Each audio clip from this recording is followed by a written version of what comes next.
Okay, welcome back again. This is the third part of our tutorial. This section is going to cover what we need to do in Vcarve Pro to generate all of our toolpaths and to import our 3D contour toolpaths from Cut3d, how we're going to do that.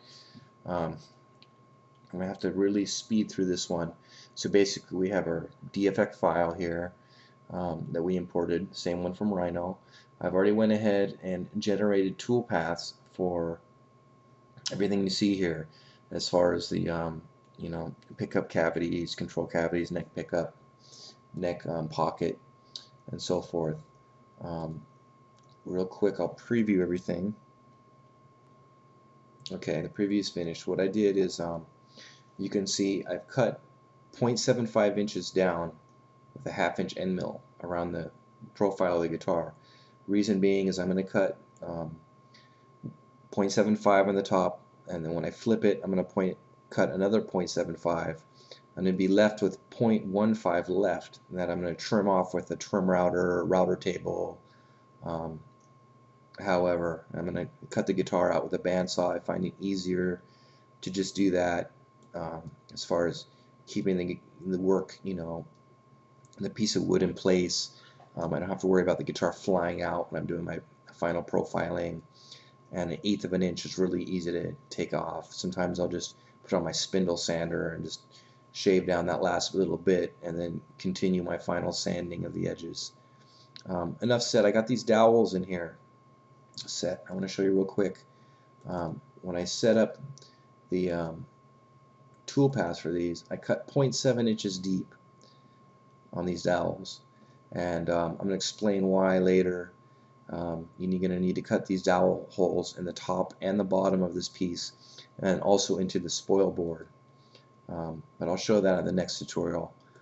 For this one, I want to concentrate on importing this 3D toolpath, which is a front contour one that we saved in Cut3d.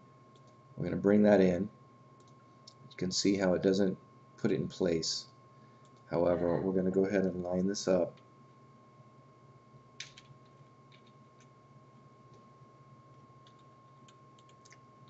Roughly right in there. I'm going to do this really quick, so it's not going to be perfectly lined up, but we'll be close enough. This is just a contour toolpath, and it doesn't need to be perfectly aligned. You can see now it imports the toolpaths in here. However, it does not adjust these toolpaths for the movement that I just did until I resave them. And so we're going to want to do that real quickly. Let's preview that finishing toolpath. You can see how it makes that contour real nice there. Okay, at this point, what you're going to need to do is save all of this stuff, especially these contour toolpaths. You can save them together if you are using the same bit like I did. You can see here, actually already done. I went ahead and make a toolpath folder here. I'm going to call this one Front Contour Rough Finish Toolpath. Okay, so I'm going to save that. I've actually already saved all of the other toolpaths, so I'm not going to go into that. What I am going to go into is, well, I want to note that you need to, save all of these, and probably even save this whole file as, say, Top Carve. Something letting you know this is all your work on the front of the guitar. Make sure we have it all saved. I'm going to go ahead now and delete all of these control path or tool paths. They're going to probably kind of confuse me a little bit, this last portion. I'm going to delete that. I won't need these anymore.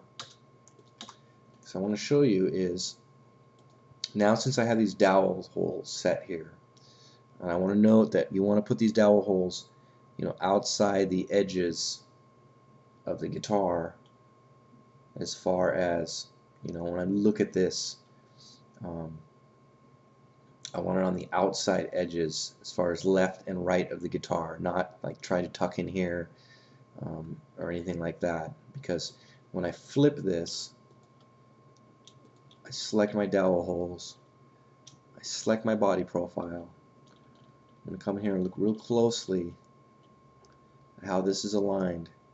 I'm going to flip this using this mirror command. Where I flip horizontally, it's going to basically flip this over like a page and realign, these dowel holes, and I need to make sure that they didn't move at all. This is going to make sure everything lines up. This body is now lined up the same way with these dowel holes, even if it was off to the side in one way or another a little bit. Because I selected and flipped everything together with the dowel holes, everything's still aligned. So now we have the back of the guitar. We'll go ahead and do a quick profile on that.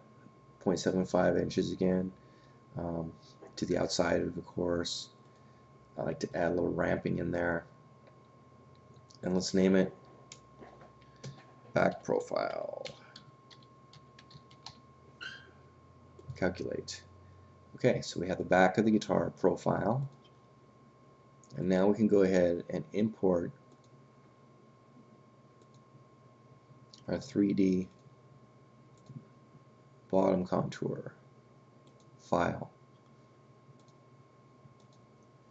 And we'll go ahead and move it in place.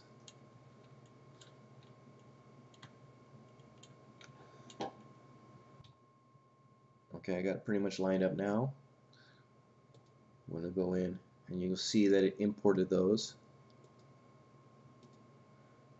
We can go into preview. We need to reset it. We still have the stuff from the top on there.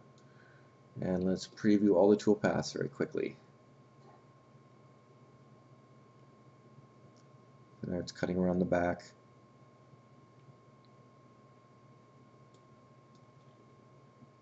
And it's cutting the final cut. Now you'll notice I don't need to redo the tool paths for the dowels because that's the same on the top or bottom, and the dowels actually will already be cut in this part because they'll have to be in there to affix the piece to begin with.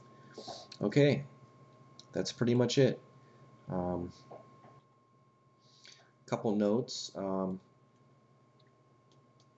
want to remember, like on this bottom contour, you remember the work we did in Cut3d, how we flipped it and oriented it this way so that it would fit like this.